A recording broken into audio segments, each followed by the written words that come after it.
Heyo, Omni Dogs and Omni Kittens. It's Omni Dog here on Omni Dog's Vault here on Baturdays in the Batcave with my co-host Taylor Brown. Taylor, how's it going? I'm doing great. Got free reign of the house right now, so I can keep the door open and say anything I want. Wow. Just joking. Actually, I do too. But you might see an appearance from Murdoch as he runs in to bark. So if he does, I'll throw him out. That's fine. I love Murdoch. He's a cute dog. So today we have our favorite bat covers. And as you might guess, they are, we have a wide range of choices here because of our age difference, I would guess, given that I am twice as old as Taylor is, which is painful to say. But each of these covers will have something to say about and why we like it so much. I was going to mix them up, but it ended up being easier for me to do them just in order, like my picks than your picks. That's fine. And I can first go over, I finally had my, there's Travis Gilmer and Jesse Say What. Thank you for tuning in. Travis actually beat Jesse Say What. I know. DH McAdam. Man. I know. Usually Jesse's first on everything. Which actually I'm glad to see people because that means the bell is working because we've been having some issues on Omnibros with people not getting notified. Yeah, I did get the notification like a minute ago, so it was a little bit delayed, but I still got it. As long as you got it, that's what I care about. Yes, the bell is working. Thank you, Joe Chip. Okay. The usual suspects are here. Yeah, great to see everybody. Before I get into my action figure review, I kind of wanted to wait till we got to a few more people. I got. Oh, good. Hayden got the notification too. That's good. Okay, I'm glad. I was worried it was a YouTube problem. Great. Okay, perfect. Shoot, I had something on my mind and now I can't think of what it was. Did it have to do with Batman or something else? It had to do with Batman. Movie, comic. I think I was going on more of an explanation of why I chose. Well, I mean, I can say you're going to see a difference between me and Taylor based on our age. And yeah, here's somebody giving you that same nice compliment. People keep telling me that. I feel like he's a much better looking guy than I am. I guess I'm like his less good looking younger brother. Well, I was like his less good looking younger brother or something. Maybe. Thank you. That's a big compliment. He's a good looking guy. So thank you, Surya. Yeah. It's a real big. We've had a couple people say that, haven't we? Someone said like Chris O'Donnell back in the day too. So yeah, I'll take it. I'll say, yeah, any compliment's a good compliment. Yeah. So essentially, I think it's good that Jess and I had this pairing together because I don't want to draw attention to his age, but he already did. He is like 30 years older than me, so he grew up in a different era than I did. I was born in 1990. I think were you born in 60? 59? Maybe 59, yeah. Okay, so you grew up very much in the Silver Age. I grew up, I don't even know what's even called, the Modern Age. I don't really know what you even call it. I'm very much like a post-crisis and on reader.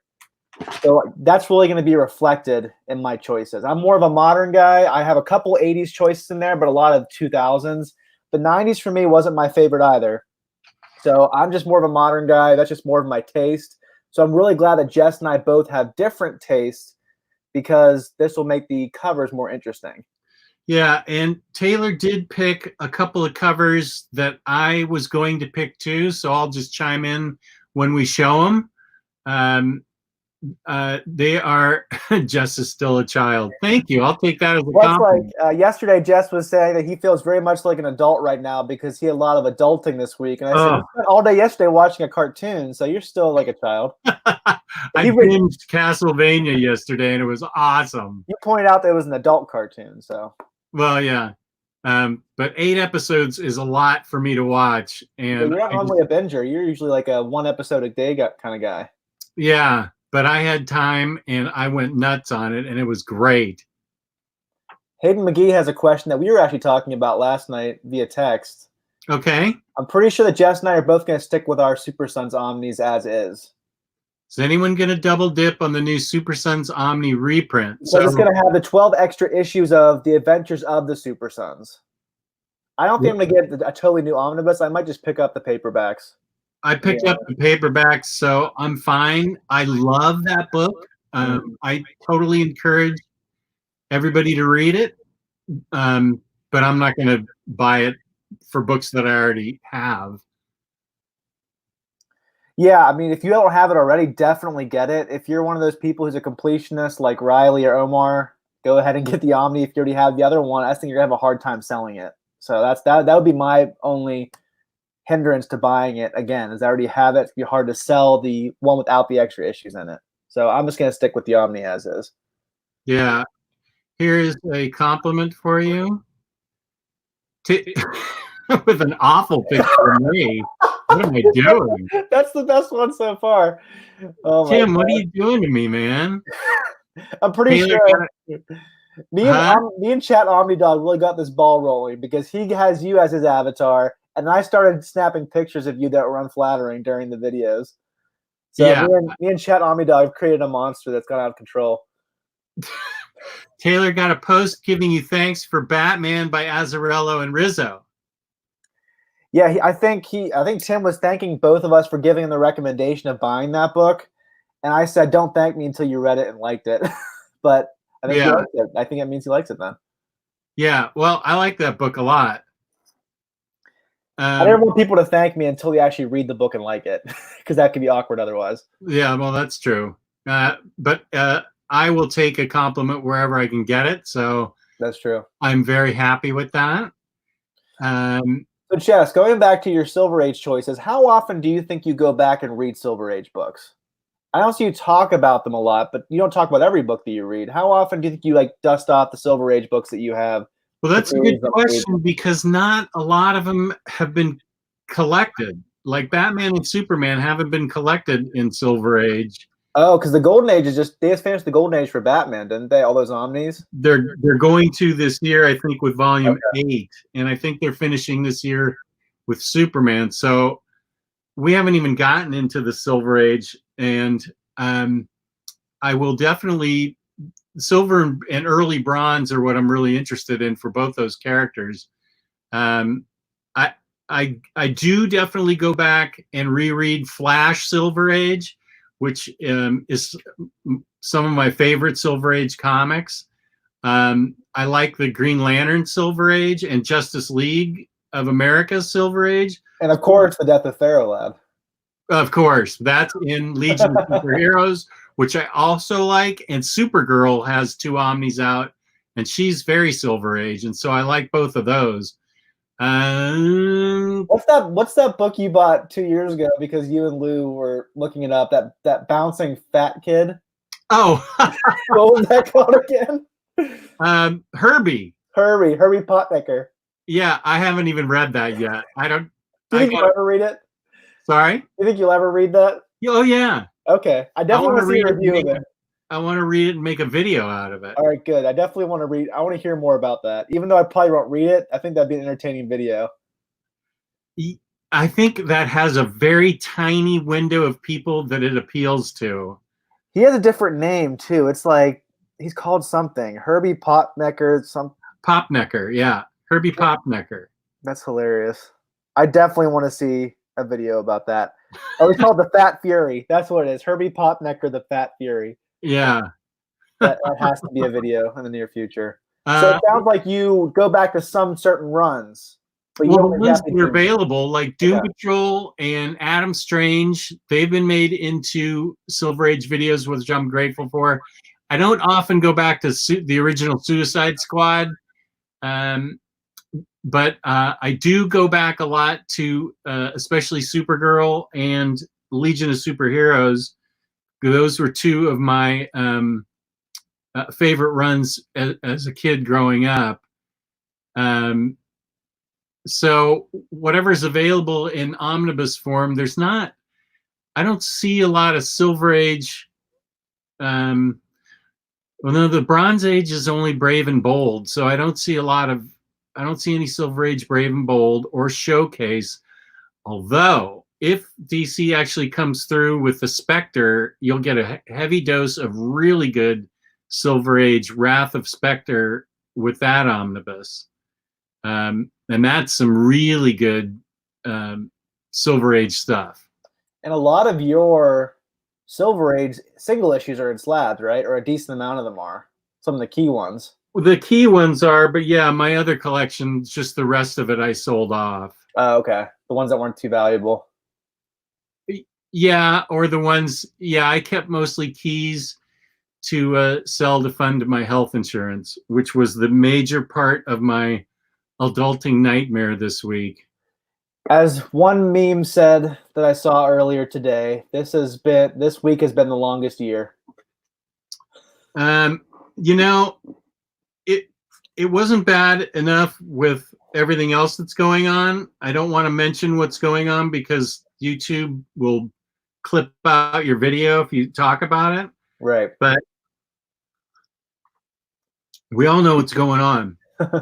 But I had to go into the health arena marketplace, and none of my doctors are in any of the plans, and that is really upsetting to me that I'm going to have to find new doctors. So that was that to me, that was the biggest blow of the week, was that after being with these doctors, 10 years with the same doctors, and I have a lot of specialty doctors, I'm going to have to choose new doctors in Virginia. And so I don't mean to lay this on the audience because they came to watch us do Batman covers, but this was just an awful week. I'm glad it's over. Yeah, Dog Collector said I can't even sell my car to a dealer right now. Hopefully this goes quick. Yeah, I was hoping to buy a new car next month. That's probably not going to happen for a little while. So yeah, it's not an easier time right now. But it sounds like Robert White's a man after your own heart. He says, my idea of best comics are late Silver Age to late 1980s. Sounds like you have some of your similar opinions. Yeah. I like late Silver better than early Silver. And I see my brother-in-law's in the chat right now. Reflecting on my drink of my choice of drink. Oh, this is really your brother-in-law? Yeah, we're having dinner over at my parents' house, and my wife went over early, and I think they're watching some of the live show right now. Oh. So have fun watching us. So when did you switch to Pepsi? I always drink Wild Cherry Pepsi. So I don't know what he's talking about. That's funny. Well, do you want to get into the Batman stuff you got in? Yeah, we can do the figure review. I got some of the new multiverse figures from McFarlane Toys, and I got 3 of them, plus the Batmobile that they came with Batmobile parts, and you could smush them together and make a Batmobile. So I'm not going to go over a huge review, but I'll show them and I'll tell you what I think is great about them. So this is the action figure toy review part before we get to the covers. And the first one is Batman Who Laughs. That's pretty cool. I will say he is the only one who's, well, Nightwing's batons did not fit very easily into his hand. Oh, really? But I still made it work. But first of all, there's lots of points of articulation on these. They're really solidly built. You can't really tell here that the face sculpt is better because it's so odd.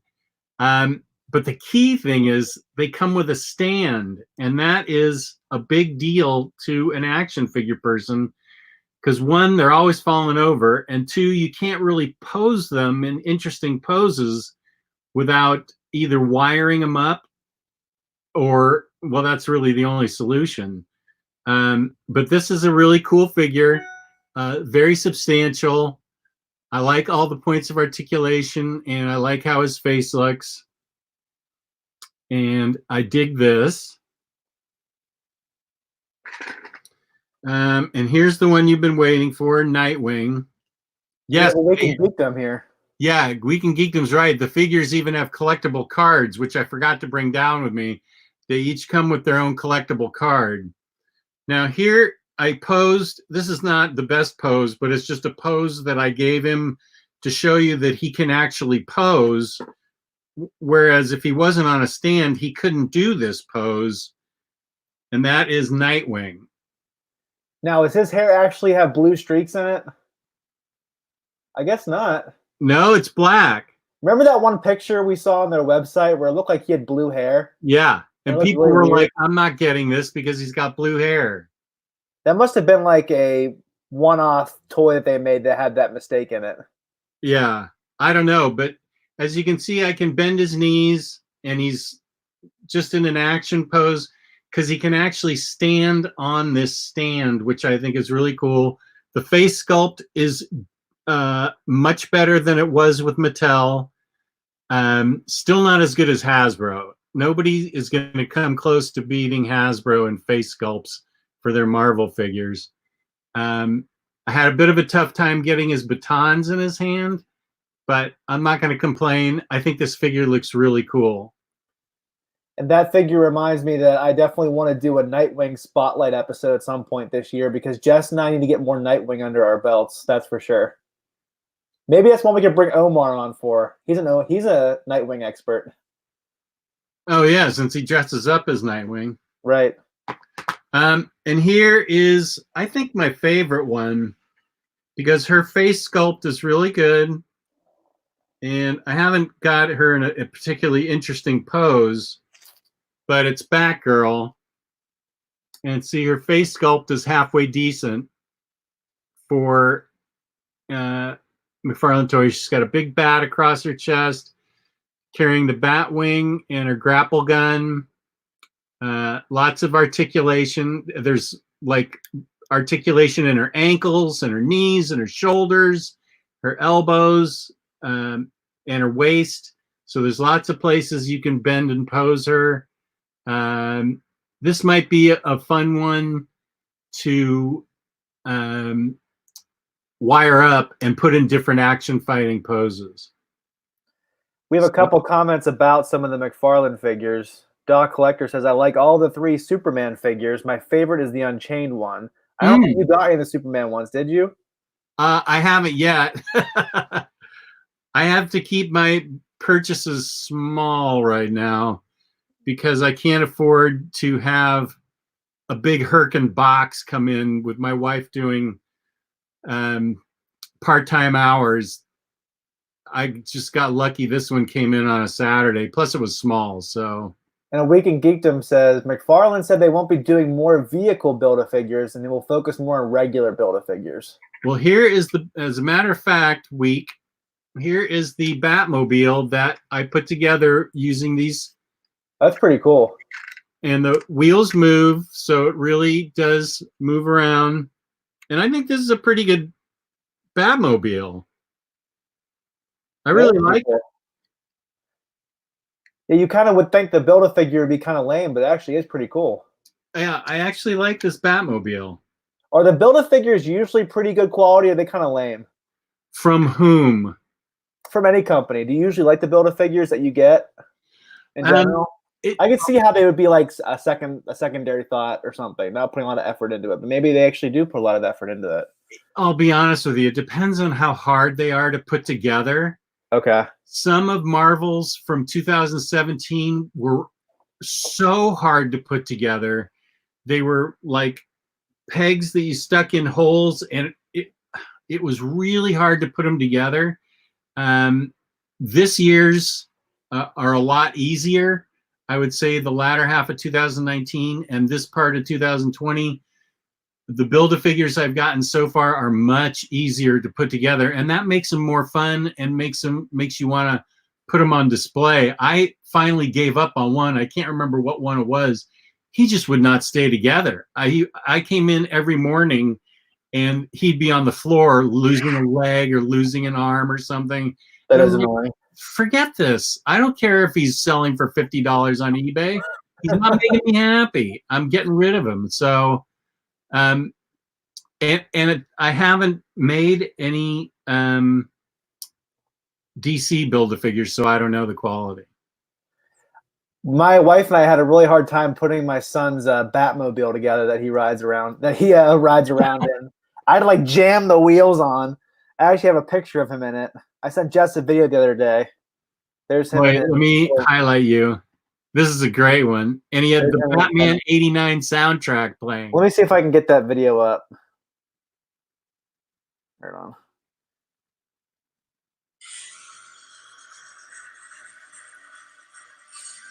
The slowest Batmobile of all time. But I loved your narrative. Oh yeah. Murdoch's in the way. Go, Batman, go! Joker, Riddler, Two-Face, we're destroying Gotham, go! Yeah, as you can obviously see, my brainwashing of my son's going very well. Yeah, boy, you are starting right from day one. I'm not even joking. Whenever he sees me reading a comic, he's on my wife's lap. He'll just like stare at me.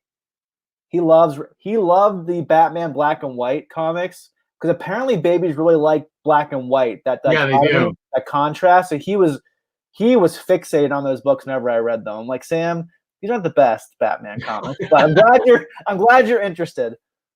I think those figures are really cool. I think I'm most interested in the Batman Who Laughs. That one looks pretty cool. Now, you wanted the Batman Who Goes to Hell, or the Hell Suit one? I want the Hellbat from the Peter J. Tomasi Batman and Robin run. That looked really cool. So you had that coming sometime, and you have it coming in drips and drabs right now. Yeah, these are all the figures I have right now for Batman. These were the ones I liked the best, so that's what I got them. That's why I got them. We have another comment from A Week in Geekdom saying, Jess, look up the Wonder Woman 84 by Iron Studios. That statue looks amazing. Have you heard about that? I haven't. I'm sure it's $3,000 too. Hey, yeah. Beto Rios' son has the same Batmobile walker. Yeah, so it's pretty cool. It was just hard to. It was like you could tell it was like kind of like cheaply made. So it's kind of hard to put together in some ways. Not everything fit exactly right, so you kind of slam things on. But he loves it though. I bet he does. I don't think my daughter's had anything like that. He doesn't have much of a choice about Batman, Jess. I'll let him pick his favorite superhero as long as he's into superheroes. Hopefully he realizes the right answer and likes Batman the most, but you never know. I don't think Batman's even your favorite superhero, so. Or is he? I only ever heard you say you having a favorite. I don't know that I have a favorite. I grew up my favorites being Superman and Batman. I would say my favorite read of all time is Silver Age Flash. Let me look up this Wonder Woman by Iron Studios. Let's see if I can get that. I'm even hesitant to go down the rabbit hole that is action figures and inexpensive statues. I definitely can't go down the deep rabbit hole of Iron Studios and the XM statues and Hot Toys. Oh yeah, you don't. Those are beautiful, but I just can't do it. I love my wife too much, and I don't want her to leave me. Oh, it's not that expensive. Oh, really? Let's see if I can. I'm not sure how I could share that. You screen share it? I'm trying to figure out how I could do that. Let's see, because it's on the. Let's see if I can do it.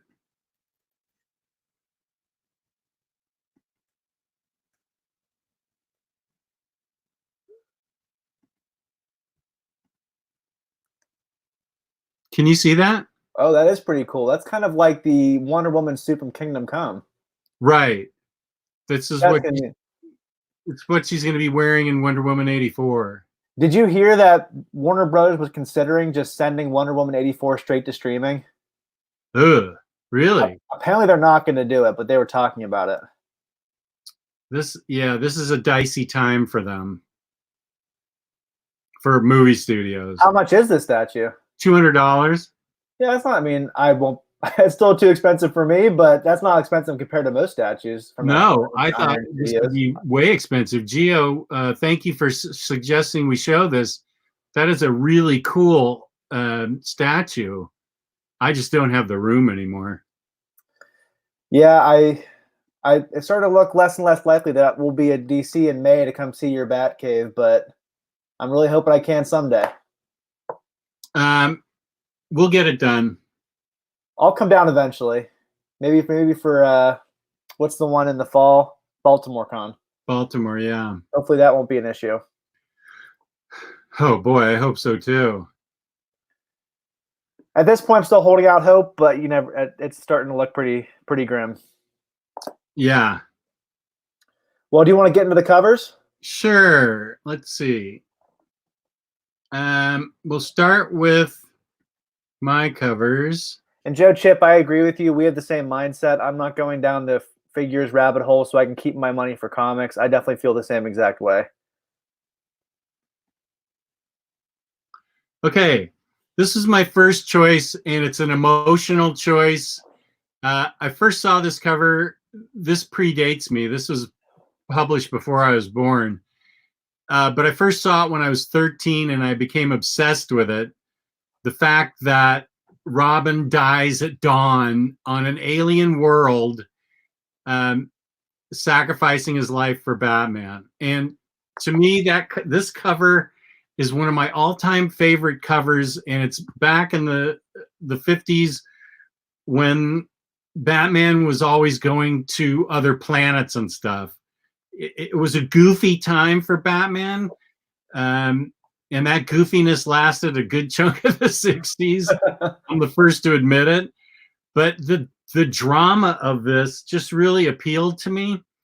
And so I finally found it, I don't know, maybe when I was like 14, I found it in a used bookstore, and it was in good shape, and I still have it on display outside in the library, outside the vault part and the regular library part.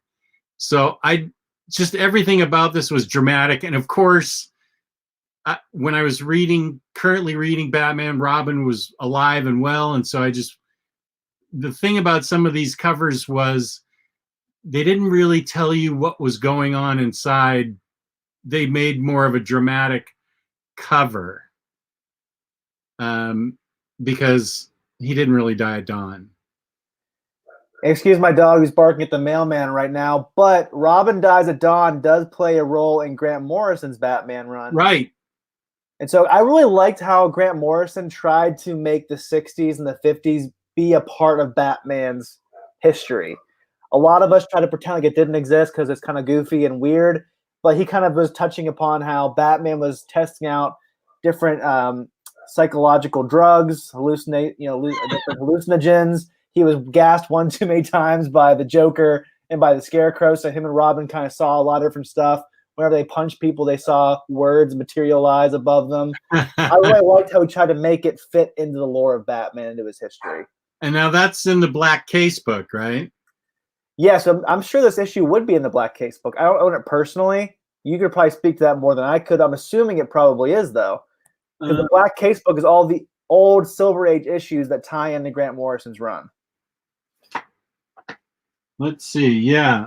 And I hope that we can get to Grant Morrison's run this summer whenever that third omnibus comes out, so you can finally reread it.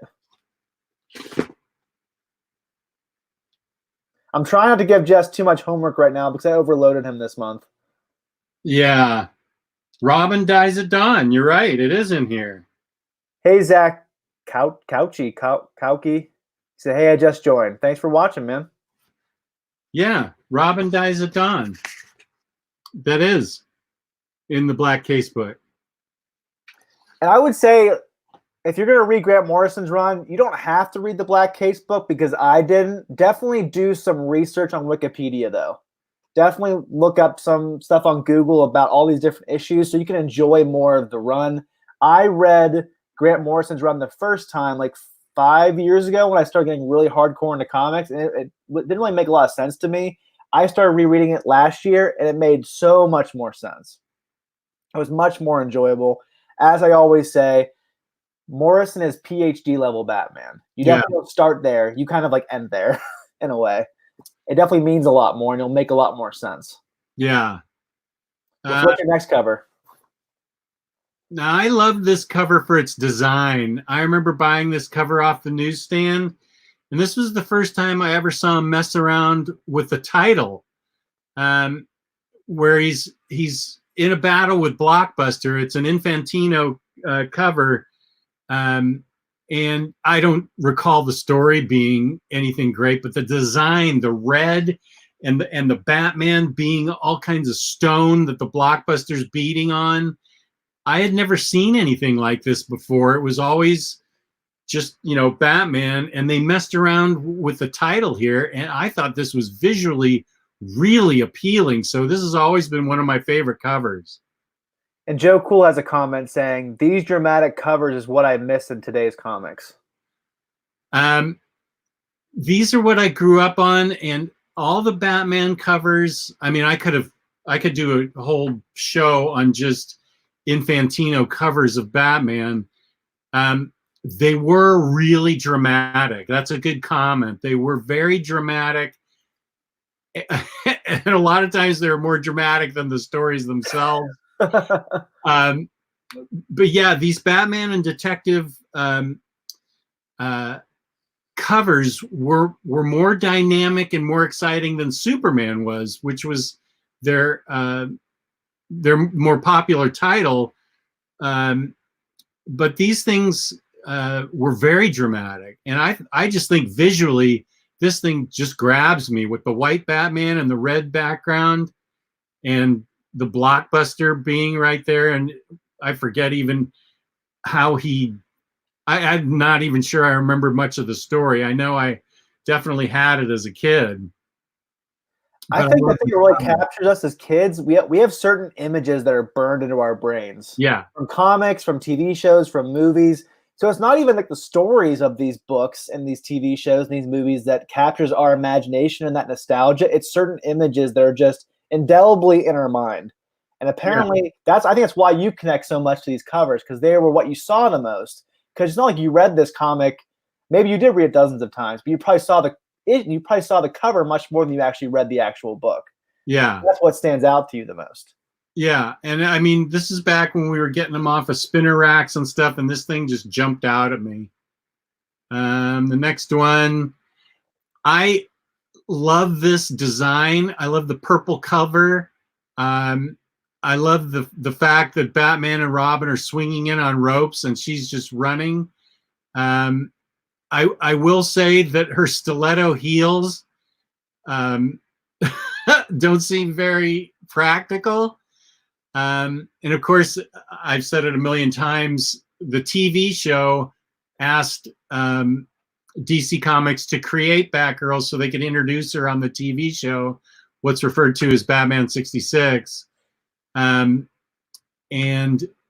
I had this, and I continue to have this in really nice shape. It's hard to find in nice shape because of the purple covers. But this just sort of came out of the blue. There was a Batgirl and Batwoman back in the 50s. Kathy Kane. Right. And so I thought this one just leaps out at me as visually arresting, that she's being introduced and Batman and Robin are in the background. They're bringing her to the foreground, and they're talking about introducing her. And it also helped that I, at 10 years old, I had a crush on Yvonne Craig. So I know you need to get back on the Batman animated series watch, but you're really going to enjoy how they bring in Batgirl in season 3. They had 2 episodes, a 2-parter that was dedicated to her introduction. I know. You're really going to enjoy. I need to get back into that. I definitely will. Now, this one is That's a special cool one. to me because I still have this issue. It's in a display case. This is one of the first ones I ever bought with my own money. Is that slab right now? Sorry? Is that in a slab? No, it's not. It's just a raw copy. I would say it's probably VG plus. It's not this is a book that I read a million times. I bought it with my own money. I consider it one of my first books. So I still have it on display.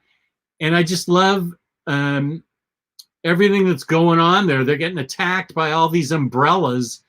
And the Penguin is not a joke. He is a really serious menace and threat against them. Whereas I think sometimes Penguin takes C-list villain status because he's just sort of a goofball. I really love this one, and I still have it on display. That is a really cool cover. I do like that. Yeah, there's a lot Who going drew that on. cover? Do you know who drew that? That's Infantino. Okay, are most of these Infantino covers? Yeah. This is another Infantino cover. This is another one that's just visually appealing to me. The purple cover with the white Joker house with all these guns coming out at him. I don't remember that the story was anywhere nearly as interesting as the cover. But the fact that Batman and Robin are running into a hail of bullets, I just thought was visually arresting. And guys, let us know about your favorite covers in the chat or in the comments if you're watching this after the fact. We'd love to hear about what your favorite covers are. Yeah. So this, to me, Infantino just was a master of kinetics and motion, and I could just feel the dynamic going on in here, the action, just the way he drew. This is what I would see on the newsstand, and I would go, whoa, this is going to be cool, and that's why I would grab it. That is the thing I'm really upset about, just like even for my son. He's not going to see comic books at the grocery store or anything like that. Even like at the bookstore, they do have a comic book section, but I remember going to the grocery store as a kid and seeing that spinner rack and seeing those comics on display and just being like transfixed by them. I don't think kids really get that. I mean, they have digital and they can read anything they want at any time, but it's not as special as it used to be. Yeah, this was actually a great idea because for you to have come up with as a topic, because I got to go back and look at all these great covers and really, really remember how excited I was as a kid to pull these books and read them. Again, I love the design of this with the red background. Robin's turning into a coffin in it. The Outsider, this was a two-part book, which was rare for back then. And it turned out the Outsider was Alfred, which I thought, which was a big surprise to me as a kid. Somehow, I forget how he got changed, but he turned into the Outsider, and he had this gross appearance. And this was way exciting to me as a kid, seeing, I don't know, something about the red cover with look how dynamic Batman is right there. Just how well Infantino can draw. And D.H. McAdams asked a good question. Is there a modern, really good Penguin story? Let me go grab a book off my shelf as Jess keeps talking. Okay. Now this one appeals to me, first of all, because it's all black, so it's hard to find in good condition now. And it's just got a lot going on it. For 13 jittery nights, the bat signal blazed in the sky. The hotline remained unanswered. Where are Batman, Robin? Not even they know. I was, just starstruck. As soon as I saw this, I thought, oh my gosh, where are Batman and Robin? They're not even answering the phone. They're not answering the bat signal. What's going on here? And it was just really dramatic to me that somehow there was cobwebs. The design of this, the cobwebs on them, they didn't even know where they were. I just was hooked and had to get this. And so D.H. McAdams, I think a really good modern Penguin story, because you're right, there aren't a lot of really great modern Penguin stories, as Batman Earth 1 by Jeff Johns and Gary Frank. This is outside the main continuity, but Penguin is a very great villain in this book. It's a very different Penguin. I think he actually is the mayor of Gotham City in this book, but he's still a terrifying villain. So if you don't have these books, please get the first 2 hardcovers. And now that Doomsday Clock is finally over after 3 years, I'm pretty sure they're finally getting back to Batman Earth 1 Volume 3, which I cannot wait for because Volume 2 ended on a cliffhanger. So I'm really excited about that. Okay. And then I like this one just because I just love Infantino's work, and it's they're getting ready to reveal their identities to Batgirl, and I just thought it was really dramatic that this was only the 3rd appearance of Batgirl on the cover, and I still have all these. They're on display, and it was just exciting to me that they trusted her enough that they were going to reveal their identities. And of course, spoiler, he's got a fake face on underneath the mask, so he's not really revealing his identity. I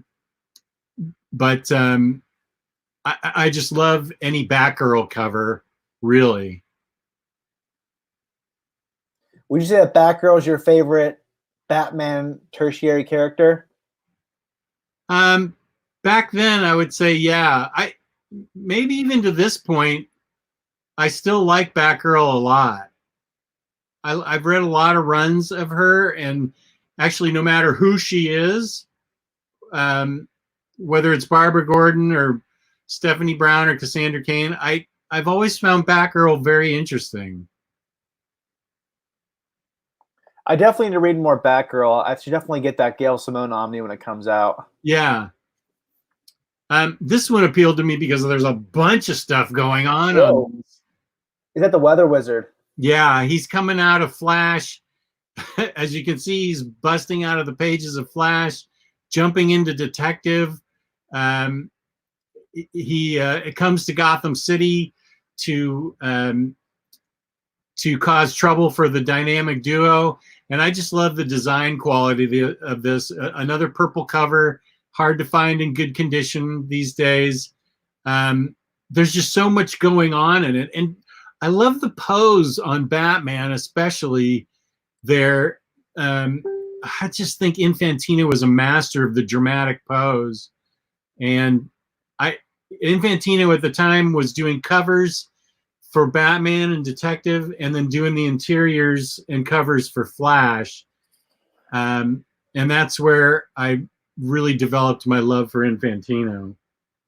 So this is definitely Jess's younger version of Jess's favorite crossover, Batman and the Flash. Right. Now this one I liked because, first of all, it's got that really exciting green background. And this is an issue that was exciting to me from the newsstand standpoint, but in it, Hooded Hangman actually bests Batman in a fight, and they've got to figure out who he is. And Hooded Hangman was a powerful villain. They figured out who he was through a very lame clue. Totally would not fly today. But I was shocked that the Batman got beaten up by the Hooded Hangman. And I remember this issue being particularly exciting to me. You can definitely tell this issue's around the Batman 66 show. Holy gallows. Yeah, totally. Now we're getting into some more modern stuff. This is stuff in the 70s. So we're beyond the Infantino covers now. Yeah. Okay. I think these are the Neil Adams covers. And I just love the design of this. I always loved it. The background.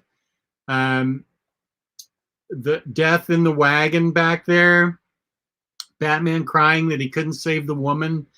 I just found this powerful and appealing, that the story, the visually, it was visually arresting to me. And who drew that cover? I'm guessing it was Adams based on the face of the woman, but I can't be 100% sure. I If mean, anyone knows, let us know in the chat.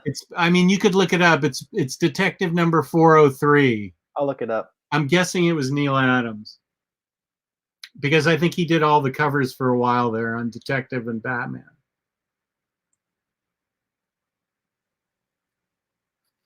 Not sure. I'll look for it. Okay, I'll wait for you. Yeah, it was Neil Adams. Yeah, I thought so. It looks a little bit different than his usual Batman. I can see how it's Neil Adams, but it looks a little bit different. I think the giveaway is the woman's face right there. Okay. You're more of an Adams expert than I am, though. This one, I love that cover. yeah, That's one of my favorite. I guess this is Bronze Age now, right? yeah, That's one of my top 5 Bronze Age comic covers for sure. yeah, and of course, the Ra's al Ghul in green in the background, I thought was amazing. And you've got Robin getting shot, and when I decide Robin must die, he dies.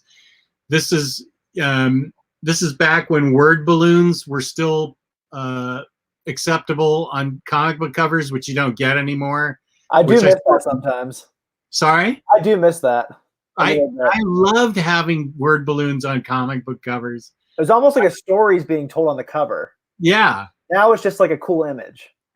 Yeah. So this image just screams read me, and you got to get it. And I thought this was a great introduction to Ra's al Ghul, and he was a character that I immediately was impacted by. And I think the next cover is the next time they meet. Yeah. That's I awesome. love that.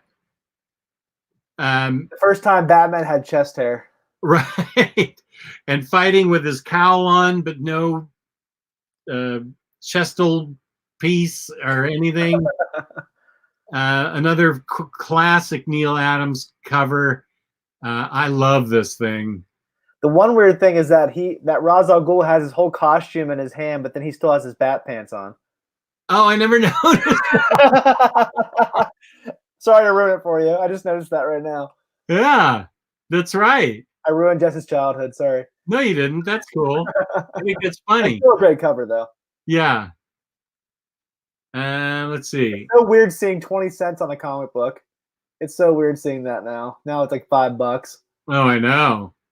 I think this is my last one, and it's out of order chronologically. I like the fight between Batgirl and Catwoman over Batman. You'll take Batman to your catacombs over my dead body. Catwoman, have it your own way, Batgirl. The reason I like this is I think this is the only time you see Catwoman in this outfit. I haven't been able, now I could be wrong. I'm happy to be corrected by the viewers of the chat. I think she is dressed like that in one of the Tom King issues when they look back at Catwoman and Batman's relationship. Okay. I think so. Don't quote me on that, but I do remember seeing that in some way. I haven't been able to find any other comic, certainly no action figure with her in that outfit. I feel like it was a one-off. But I thought this was dramatic with Batman on the ground and the girls fighting over him, Batgirl standing up for him, and I just love this as a dramatic pose, and the fact that I can't find Catwoman in green anywhere, and that mask is like something out of New Gods or something. Did Selena wear that costume in the actual issue or just on the cover? I'm pretty sure, actually, I have this on display. I could go open it, but I'm pretty sure she had it on in the whole issue. And Joe Chip makes an important point. The colors are always more appealing on the covers than the ones in the interiors. Yeah. I think that was all really the case for a lot of different issues of comics in general. The cover was much nicer than the actual art on the inside. Right. Oh, yeah. Oh, absolutely. Especially with these Infantino covers. I always disappointed with the art whenever I open it. Well, that's what comic covers are supposed to do, is to capture your attention and make you buy it. Yeah. But I do have a book of the handful of Batman books that he did do. So I have that. And I think that's my last one. No, I like this just because this is a Neil Adams one, just because it freaked me out. He's turning into sand right in front of Batman. I love the yellow mixed with the blue. And it was Batman and Batgirl. She was a backup feature. So it was just visually arresting to me. And Robert White says Brave and Bold covers were a lot of favorites for me. I think you like a lot of Brave and Bold covers, don't you? I do, and I like a lot of World's Finest covers too. I like a lot of those old school Silver Age Justice League covers too. Oh yeah, like that first one where they're fighting that. Is it like the star, a big Starro or something? Starro, yeah, yeah. That's a classic cover. And here we come to you. So yeah, these might be a little bit out of order in terms of chronology. But that's not a big deal at all. I love this image by Patrick Gleason, and I don't want to spoil exactly what this issue is about. I mean, it's like 10 years old, but I don't want to spoil it too much. I'll just say this: Batman has suffered a great loss, and this is a silent issue. And I think this is one of my favorite issues of all time. It's so beautifully drawn. You don't have to have words to tell the story. I've heard many comic creators say you can tell a comic is excellent when you take all the word balloons, all the dialogue, all the panel descriptions out, and you can still tell what's going on. And that's definitely on display in this issue. I just love that image of Batman in mourning on that front cover with all the bats. That's such a visually arresting cover, in my opinion. And it's definitely a run and an issue that you need to read. Yeah, agreed. And if you've watched this show, you know I'm not the biggest Hush fan. I do like Hush, but the biggest draw of Hush is the art. And I love this really dynamic pose of the dynamic duo of Batman and Nightwing. I don't think anyone can draw Nightwing better than Jim Lee. Right. I really wanted to get that Nightwing black and white statue, but unfortunately it's hard to get now. It's a little bit more expensive, but I love that Jim Lee Nightwing of him and Batman running across the buildings. And a lot of the Hush covers were awesome. This is definitely my favorite one, though. I remember seeing this in the grocery store all the time as a kid. I remember buying this issue in our local grocery store one day. I remember buying All-Star and Robin because I remember, oh, it's Jim Lee. He's the guy who did the Hush covers. And I was very disappointed. Guilty. I was very disappointed. Very disappointed. All of these Hush covers are fantastic. I'm guessing you bought those in singles, Jess. Actually, I didn't. I bought really? The first time I read Hush was in my Absolute. Oh, okay, I'm surprised. Didn't you buy all the Batman single issues back then? What year was this? I think it was like 2001, I believe. Let me look it up. I think if anyone knows, let us know in the chat. I think I may have taken a short break from comics. 2002 or 2003. Yeah, I don't think I was reading singles. Oh, okay. I may take a break, and I thought you took a break in the 80s, then got back into it, and have always been into it. But you had another break from comics? Yeah, I don't think I had a really good LCS to go to until like 2008 when I discovered Third Eye. So I feel like my collection in the early 2000s is kind of spotty and mostly represented by collected editions. Got it. And so my next choice ties into the first choice I had by Peter J. Tomasi and Patrick Gleason. This is Batman in the Hellbat suit, and I really want that action figure that Jess hasn't gotten in yet. Again, I don't want to spoil what's going on here, but it's obviously Batman going toe-to-toe with Darkseid on Apocalypse. And that is a fantastic issue. I think that Batman and Robin by Tomasi and Gleason is very much overlooked and in the shadow of Snyder and Capullo's run. I think it's just as good as Snyder and Capullo's run, in my opinion. I think you need to read both runs together. They both complement each other very well. I just love that image. I love the red and the black and just a silhouette of Batman against Darkseid. That's Yeah, an awesome picture. it's really dramatic. Oh yeah, for sure. I love that picture. All right, so this is probably one of the most modern choices that I have. I remember I collected singles for a little while when I got back into comics. I remember seeing this on the shelves at my LCS, and I was so captured by Mikhail Yanin's Batman. It's like I said a couple of months ago on one of our videos. I think Mikhail Yanin draws the definitive modern Batman. So hear me say that, the definitive modern Batman of the past like 10 or 15 years. I love the way he draws Batman. I've never seen Bane more formidable than in that cover. Yeah. I think he draws a really scary and massive Bane. And I'm really excited to finish out Tom King's run where Mikhail Yanin does get to draw Bane in his costume, because for a lot of Tom King's run, you see Bane just kind of naked. And so you see him actually in his costume. So I'm really excited to see how City of Bane wraps up Tom King's run. I agree with this. This is my favorite Batman cover of all time. I just think this is the most iconic image of Batman. Batman silhouetted against the lightning bolt as he goes back into action after 10 years of being retired. If you haven't read The Dark Knight Returns, I'm surprised you're even watching this video. I'm sure most of you have. If you haven't, get it as soon as you possibly can, and please read it. All 4 of these issues of Dark Knight Returns have great covers. This is by far my favorite. Would you agree, Jess? Yeah, this is one I was going to include on my list, but then when I saw it on your list, I figured I'd just leave it. This jumped at me when I went to the comic book store. I had read an article in the LA Times about it, and I went to Golden Apple to buy it, and I just said, "Whoa, this is radical!" And it was really, I don't know. It's just, it's certainly been given a lot of homages throughout the year. And Jess had to engage in a trivia contest to get this book, didn't you? Yeah, that's right. Yeah, the guy wanted to make sure I was a Batman fan and not a speculator trying to get. I can't remember what the questions were now.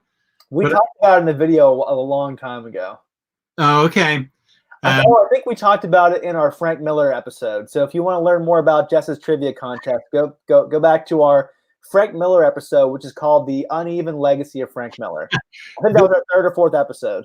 The book had been out for a couple of months already, and so it had gotten speculator fever, and it was up there for $25, but if I could pass a quiz, he'd sell it to me for 10. And so he started quizzing me on my knowledge of Batman, and my mind was young and fresh still. I remembered all my Batman lore. I mean, I think he even threw in a Batmite question, and I answered that one. So, yeah, to get it at half price, I had to pass a quiz.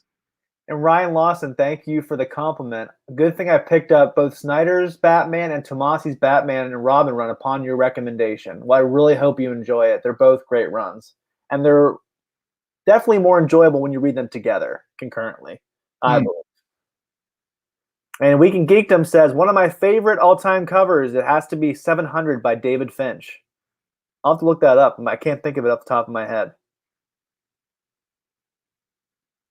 This is cool. So that is the last issue that was written by Scott Snyder and drawn by Greg Capullo of the main Batman run. I just love that run. It really encapsulates the idea that was in Snyder's run at the very beginning, that whole idea of everyone in Gotham writing about what Gotham is, and someone saying, Gotham is Batman. And it's really just showing that Batman is all about protecting Gotham City. That is his heart. That is who he is on the inside. He'll protect the world, he'll protect the universe, but ultimately his main mission is to protect his own home city. And I think this cover really gets Batman's mission across so beautifully. I think it really encapsulates what Batman is about at his core. He is a defender of Gotham City. Yeah. I love that cover. Yeah. Oh, this is a cool cover. And I think someone in the chat was talking about that their favorite Batman covers are the ones done by Alex Ross during Grant Morrison's run, and I love this cover from Batman R.I.P. This is one of the most iconic Batman covers, in my opinion. It's hard to beat Alex Ross when it comes to art in general, but especially covers. He's one of the greatest comic book cover artists of all time, in my opinion. Mm-hmm. It's really hard to beat him. I just think this strikes a dynamic pose of what a bat looks like. I just really, really love Alex Ross. I mean, this is his best Batman cover of all time. I like it because it's intimidating. It reminds me of 1989 in the very beginning where he unfurls his cape for the first time. Yeah. It really reminds me, and it really looks like a bat, like bat wings right there. Yeah. Or like how it's very animalistic. Yeah. And you can still see his knuckles through the, that shows you what a great artist Ross is. You can still see the formation of his knuckles through the Right. cape. I'm always blown away by Alex Ross, and Jess just talked me into getting Marvels by Alex Ross and Kurt Busiek because I never read it. Oh my gosh. One of my I still need to get Justice too. I never read that either. What are you doing with your life? There's so many comics, Jess. It's hard to be able to get all the ones that I want.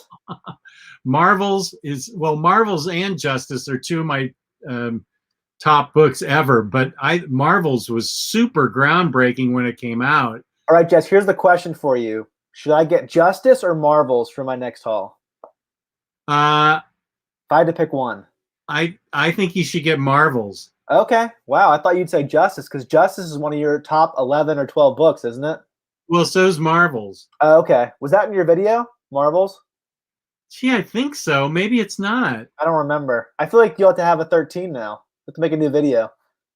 Your top 13 books. Justice is definitely one of my favorite books ever, top 13. But Marvels is so groundbreaking and so well told, so interestingly told from the perspective of the common man as to what's going on up in the skies as they're going about their daily lives. I just thought it was remarkable. And doesn't that new hardcover that just came out have a new epilogue that was released recently? I think it was released in 2019, so you might need to upgrade to get that. Yeah. Want to go to the next cover? Yep. All right, so this is from Greg Rucka's Detective Run, which I know Jess and I are hoping to do a Greg Rucka spotlight episode at some point. And I know you never read his Detective Run, have you? No. And this is a cover by one of my favorite cover artists. I think my two favorite cover artists are Alex Ross, like I said, and Dave Johnson. I think Dave Johnson is fantastic. He did all the 100 Bullets covers. He drew Batman Red Sun. I just love this image that really ties into how important Gordon is to the mission of Batman. I love how the bat signal is kind of like his chest emblem right there. I think Dave Johnson did a fantastic job as a cover artist on Rucka's run. This is my favorite of all of his covers on that particular run. I love the different light and the shadows. I love how it just really plays with those iconic images of Batman. Oh, what a beautiful cover. And I think, again, we did a episode like a month or two ago about our favorite Batman artists. I didn't talk about Dustin Nguyen, but he is definitely one of my favorites. I love everything that him and Paul Dini do together. If you do not have those trade paperbacks, please buy the Paul Dini omnibus that comes out this September. You desperately need it. Everyone talks about Hush. I personally think the Heart of Hush is much better. I don't think you've read that, have you, Jess? I have not. It's a fantastic story. All the covers are done by Dustin Nguyen. He also does the interiors. And I love when Dustin Nguyen does his own watercolors, which he does beautifully in Descender by him and Jeff Lemire. That is a book that everyone needs to read. It's a beautiful book. I just love this cover where, I don't want to spoil the story, but this shows how Selina is truly Batman's heart, that he is the one that he loves the most. Mm-hmm. That he loves Alfred, he loves the Robins, but Selina is truly his one true love. And the heart definitely ties into a plot point, but I think it also communicates that Selina is Batman's heart and who he loves the most. And then there's Hush in the background. I just think that is a really iconic cover that people don't talk about enough. Yeah, it's beautiful. Oh, yeah. And if you haven't read The Black Mirror, go back and watch our review of Batman The Black Mirror, Scott Snyder's first endeavor into Batman. I still think it's the high watermark for his Batman work. I think it's by far the best thing he's ever done, especially in the DC universe. And this is one of my favorite covers from that particular run. It probably is the most famous cover from his run for most people. It's gorgeous. I love Jock. He's one of my favorite artists. I think he outdid himself with this cover. I remember sending Jess a picture of a baby wearing a onesie with this cover on it and said, "Should I get this for Sam?" He's like, "No, you monster. Don't get that for a child. It's terrifying." I know Riley has this as a poster in his library, big, giant-sized poster. He loves this image so much.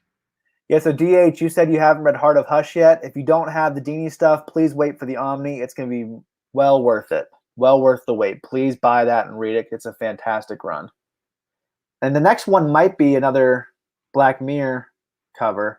This may be my favorite Batman cover of all time. I don't know what it is about that image that strikes me. I love the pose that Dick has in that picture. I love the way the bat grapple is going up. I just love the white.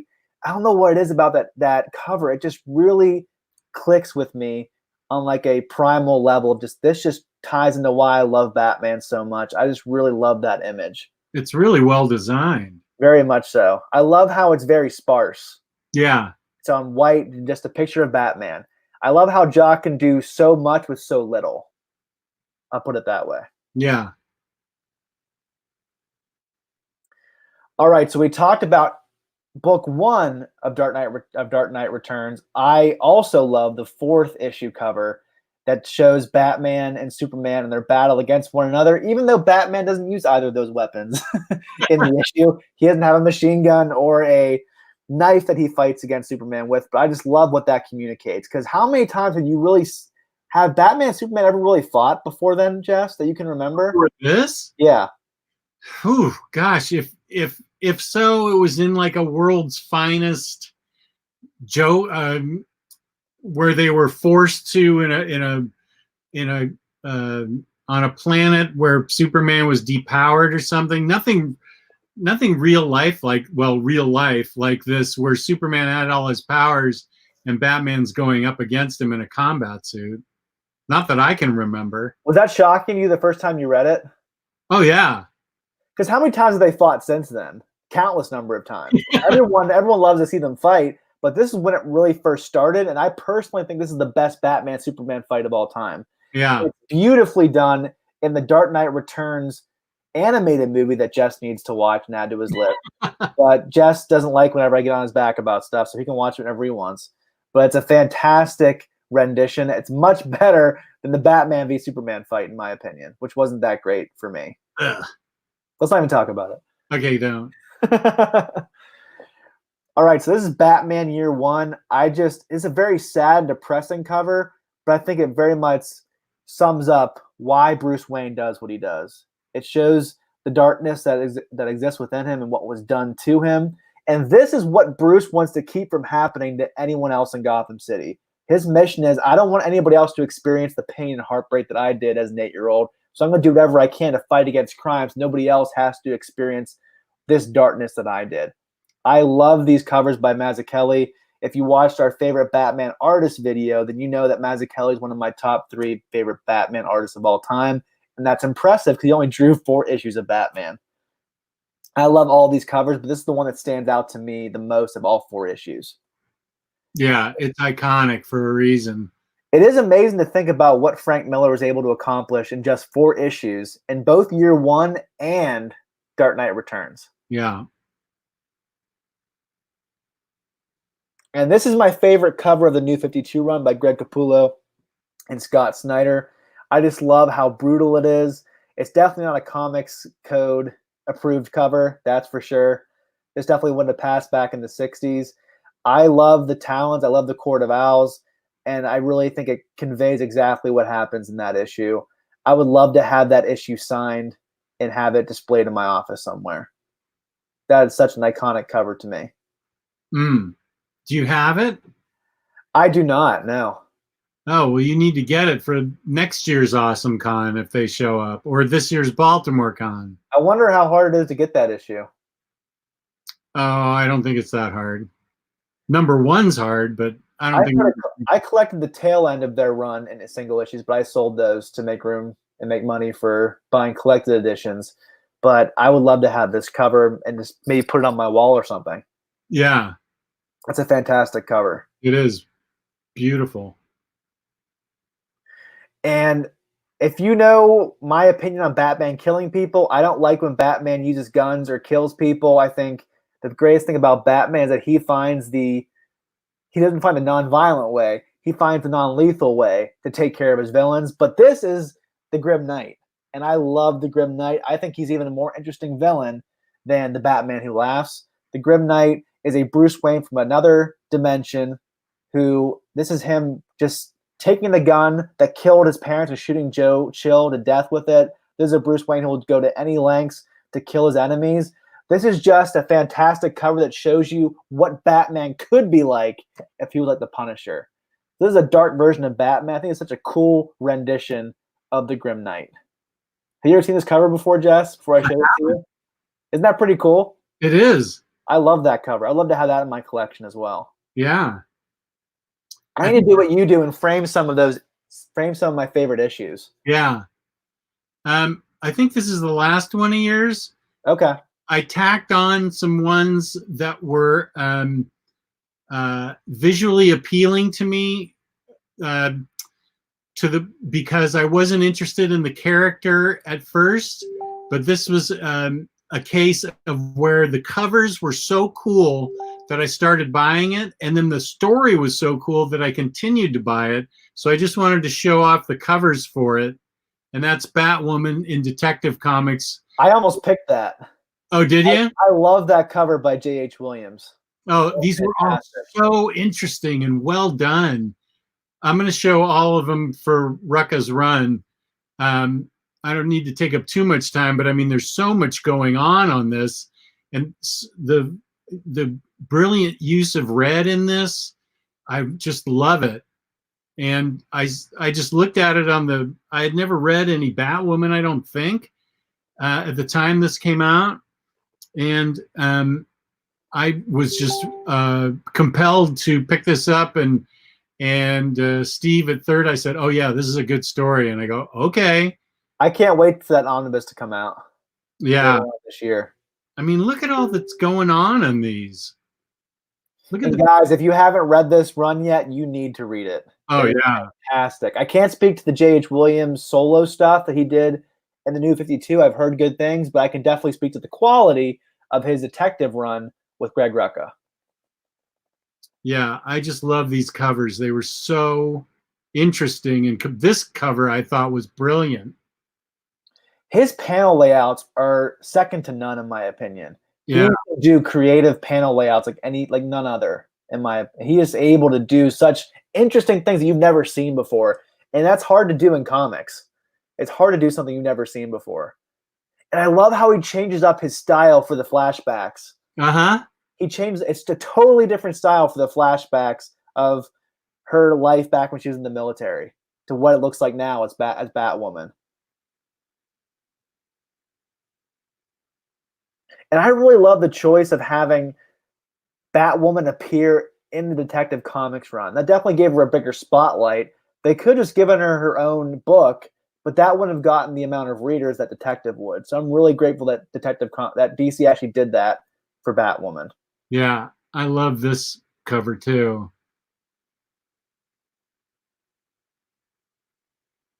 I love this cover too. The unfortunate thing is that Greg Rucka had more stories for Batwoman, but I forget why he left. I think he was done with DC at that point. He left. Oh. He had more stories that he wanted to do, but he was fed up with DC. And I actually wasn't a huge fan of the Rucka and Jock issues.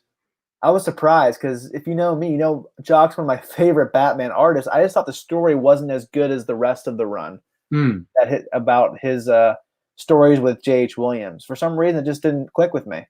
But that's still a great cover, though. Yeah. Well, I think that was a really diverse selection of covers, Jess. Yeah, I think so. I think we represented a huge chunk of Batman, and it was all very personal. Yeah. And if you have covers that weren't mentioned in this show, please let us know in the comments. We always respond to comments. We'd love to hear more about what your favorite Batman covers of all time are. Zach, I have not read Earth X, so I'm afraid I cannot tell you about it. That's a book I bought and then sold because I figured I'd never get to it. You might want to ask on an Omni Bros episode when Omar's on. He could probably answer that better. Yeah, Omar's kind of like an encyclopedia of comic book knowledge. Unbelievable. He remembers everything he's ever read. Would you say he has him versus Riley? Who has the more knowledge, you think? I guess Omar's been around longer. Yeah, I think Omar has an ability to remember the most minute details about stuff. I mean, Riley generally knows a lot about a lot of stuff, but I think Omar's remembrance of stuff goes down to like the panel and page in what issue this thing happened. And Robert White, he asked if we have checked out the new Neil Adams series, Batman vs. Ra's al Ghul. I didn't know there was a new one, but to be honest, I think Jess and I are both checked out on new Neil Adams. I am not a fan of Neil Adams' writing, and I don't like his new art either. That was Jess's favorite Batman black and white story, though. That Neil Adams zombie story. Stop it. Yeah, I don't want to discredit Neil Adams. He was a fantastic artist who deserves the credit that is due to him, but recent Neil Adams isn't up to snuff, in my opinion. No, I don't. I agree. And I'm very sad about it because he was my favorite artist growing up. I mean, he was a game changer, but I just don't, he's not doing it for me now. Joe Chip said Riley's also great at analyzing. You're right, Joe. He is very good at analyzing. Just right off the cuff, he's a good analyzer. What? You guys don't like Batman Odyssey? I've never read it, but I don't have a desire to. No, I'll save you the time and money. Don't. That's the book where Neil Adams shows that he believes that the earth is hollow. Yeah. Yeah. That's all we need to say. Yeah. Well, we've been on for a while, so thank you for watching. Thank you for the chat. The chat was great today. Appreciate all the views. We appreciate our viewers a lot. Please hit the like button. Please subscribe and hit the bell so you're notified. And feel free to leave comments because we always respond to comments. We love comments. And let us know what your favorite covers were. And thank you, Taylor. Yeah, we'll be back in 2 weeks with a double dose review of Deceased and Tales from the Dark Multiverse. Oh, good. I own both those books. So we're both really excited to read both of those books. So we hope to see you guys then. Great. Thank you, Zach. We love you too. Peace and love. Peace and love. Thank you for watching. Everybody be safe and take care. See you guys.